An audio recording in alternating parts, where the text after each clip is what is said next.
2 വർഷമായി കക്കൂസിൽ താമസിക്കേണ്ടി വരുന്ന ഒരു വൃദ്ധന്റെ ദുരവസ്ഥയാണ് ഇനി ന്യൂസ് 18 പ്രേക്ഷകരിലേക്ക് എത്തിക്കുന്നത്. കോഴിക്കോട് മുക്കം സ്വദേശി 60-കാരനായ സദാനന്ദനാണ് കക്കൂസിൽ താമസിക്കേണ്ട ഗതികേട് വന്നത്. സദാനന്ദൻ താമസിച്ചിരുന്ന ഷെഡ് പൊളിഞ്ഞു വീണതോടെയാണ് വേറെ വഴിയില്ലാതെ വെയിലിനെയും മഴയെയും അതിജീവിക്കാൻ ഈ കക്കൂസിൽ താമസിക്കുന്നത്.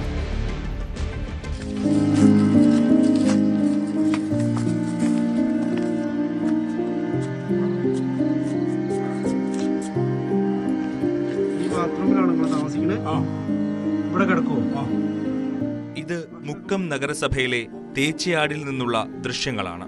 പുൽപ്പറമ്പിൽ സദാനന്ദൻ 2 വർഷത്തിലധികമായി താമസിക്കുന്നത് ഈ കക്കൂസിലാണ്. ഇത്തവണയും വോട്ട് ചെയ്ത വ്യക്തിയാണ് സദാനന്ദൻ. ദുരവസ്ഥ അധികൃതരെ അറിയിച്ചപ്പോഴെല്ലാം ശരിയാക്കാമെന്ന പാഴ്വാക്കാണ് മറുപടിയെന്ന് സദാനന്ദൻ പറയുന്നു. പഴയ ഷെഡായിരുന്നെങ്കിലും 15 വർഷം മുമ്പ് പൊളിഞ്ഞു വീണപ്പോൾ സദാനന്ദന് നഷ്ടമായത് കിടപ്പാടമായിരുന്നു. പനയോല വെട്ടാൻ പോകുന്ന ജോലിയായിരുന്നു സദാനന്ദന്. ഒരിക്കൽ പനയിൽ നിന്ന് വീണതോടെ ജോലിക്ക് പോകാൻ കഴിയാതെയായി. നാട്ടുകാരുടെ സഹായത്തിൽ അങ്ങാടികളിൽ നിന്ന് ലഭിക്കുന്ന ഭക്ഷണവും ആരെങ്കിലും നൽകുന്ന ചെറിയ തുകകളും കൊണ്ടാണ് ജീവിതം മുന്നോട്ട് നീങ്ങുന്നത്. ചെറുതാക്കി തന്ന് പുതിയ കക്കൂസ് കടക്കല് മണി കിടക്കുക കാലൊക്കെ മിഷൻ എടുത്തിട്ട് വേദനാകിയ കാലൊക്കെ. സ്ഥിതി ഇതായിട്ടും സദാനന്ദൻ നികുതി അടയ്ക്കണമെന്ന് ആവശ്യപ്പെട്ട് മുക്കം നഗരസഭ നോട്ടീസ് അയച്ചിരിക്കുകയാണ്. കിടപ്പാടമില്ലാത്ത താൻ എന്തിനാണ് നികുതി അടയ്ക്കേണ്ടതെന്നാണ് സദാനന്ദന്റെ ചോദ്യം. സദാനന്ദന് സ്വന്തമായി സ്ഥലമുണ്ട്. 5 വർഷം മുമ്പ് നാട്ടുകാർ ഉണ്ടാക്കിക്കൊടുത്ത ഒരു തറയുമുണ്ട്. പിന്നീട് അതിനുശേഷം മുൻപോട്ട് ഒരു പണിയും നടന്നില്ല. നഗരസഭ ഇടപെട്ട് സദാനന്ദന് വീട് വെച്ച് നൽകണമെന്നാണ് നാട്ടുകാരുടെ ആവശ്യം. ഇപ്പം നാട്ടുകാരെ കൂടി ഒരു തറ കെട്ടിക്കൊടുക്കുകയൊക്കെ ചെയ്തിട്ടുണ്ട്. പക്ഷെ ഒരു വീടില്ല. അപ്പോൾ ഇതൊരു വളരെ ദയനീയമായ അവസ്ഥ. അപ്പം നമ്മൾ അതിദരിദ്രരില്ല എന്നാണല്ലോ വെപ്പ്. പക്ഷേ ഇപ്പോഴും ഇങ്ങനെയുള്ള ഒറ്റപ്പെട്ട ആൾക്കാരൊക്കെ ഉണ്ടെന്നുള്ളത് നമുക്കൊരു അപമാനമാണ്. അതുകൊണ്ട് കഴിയുന്ന ആൾക്കാർ എത്രയും പെട്ടെന്ന് ഈ സദാനന്ദന് ഒരു വീട് ഉണ്ടാക്കി കൊടുക്കണം. ന്യൂസ് 18 മുക്കം. കേരളം വളരെ ഗൗരവമായി ചിന്തിക്കേണ്ട ഒരു വിഷയമാണ്, ഒരു വാർത്തയാണ്. സദാനന്ദൻ എന്ന വ്യക്തി കോഴിക്കോട് മുക്കം സ്വദേശിയായ സദാനന്ദൻ്റെ ദുരവസ്ഥ എന്തുകൊണ്ട് ഇത് ഇങ്ങനെ പറ്റുന്നു എന്നതാണ്. നമുക്ക് വിശദമായി ഇതെന്താണെന്ന് പരിശോധിക്കേണ്ടതാണ്. കാരണം കൃത്യമായ സർക്കാർ സംവിധാനങ്ങൾ ഉണ്ട്.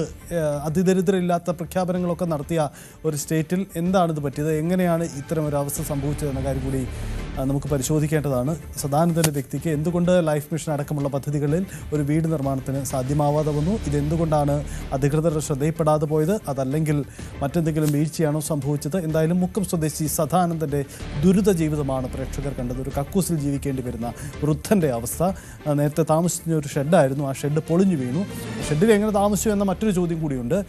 പൊളിഞ്ഞു വീണപ്പോൾ പിന്നീട് അദ്ദേഹത്തിന് കക്കൂസിൽ അഭയം പ്രാപിക്കേണ്ടി വരുന്നു എന്ന ദുരവസ്ഥ. അവിടെയാണ് ഇയാൾ ജീവിക്കുന്നത് എന്നതാണ് സാഹചര്യം. എന്തായാലും അവിടെ നാട്ടുകാരൊക്കെ ഇടപെട്ട് നേരത്തെ ഒരു തറ നിർമ്മിച്ചിരുന്നു. അവിടെ അത് തറ നിർമ്മിച്ചതിനപ്പുറത്തേക്ക് വീട് നിർമ്മാണം ഒട്ടും മുന്നോട്ട് പോയില്ല എന്നതാണ് സാഹചര്യം.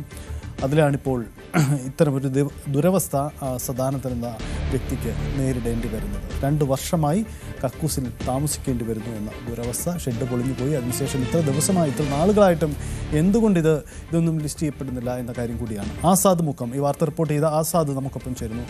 ആസാദ്, ഇതെന്തുകൊണ്ടാണ് 2 വർഷമായി ഇങ്ങനെ താമസിക്കേണ്ടി വരുന്നു എന്ന് പറഞ്ഞാൽ വലിയ ഞെട്ടിക്കുന്ന കാര്യമാണ്. ഇതെന്താ നാട്ടുകാരായിട്ടും അവിടുത്തെ അധികൃതർ, ജനപ്രതിനിധികൾ ഇവരൊന്നും ഇതൊരു ഹൈലൈറ്റ് ചെയ്ത് ഈ വിഷയം പരിഹരിക്കാതെ പോയതിന്റെ കാരണം എന്താണ്?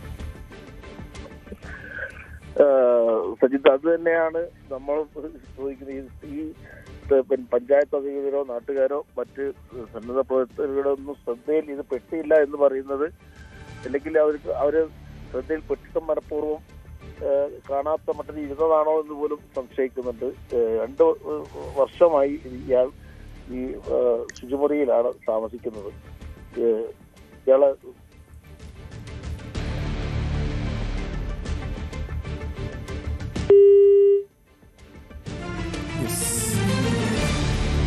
അതിനെ ഫോണിൽ കട്ടായി. എന്തായാലും വൃദ്ധൻ്റെ ഒരു ദുരവസ്ഥയാണ്. ഇതിൽ ഒരു ഇടപെടൽ ഉണ്ടാവട്ടെ, പരിഹാരം ഉണ്ടാവട്ടെ എന്നതാണ് നമുക്ക് പറയാൻ കഴിയുന്നത്. കാരണം ഈ വിഷയത്തിൽ അധികൃതരുടെ ശ്രദ്ധയിലൊഴിക്കെ നേരിട്ട് ഈ വിഷയം എത്തട്ടെ എന്ന് കരുതാം.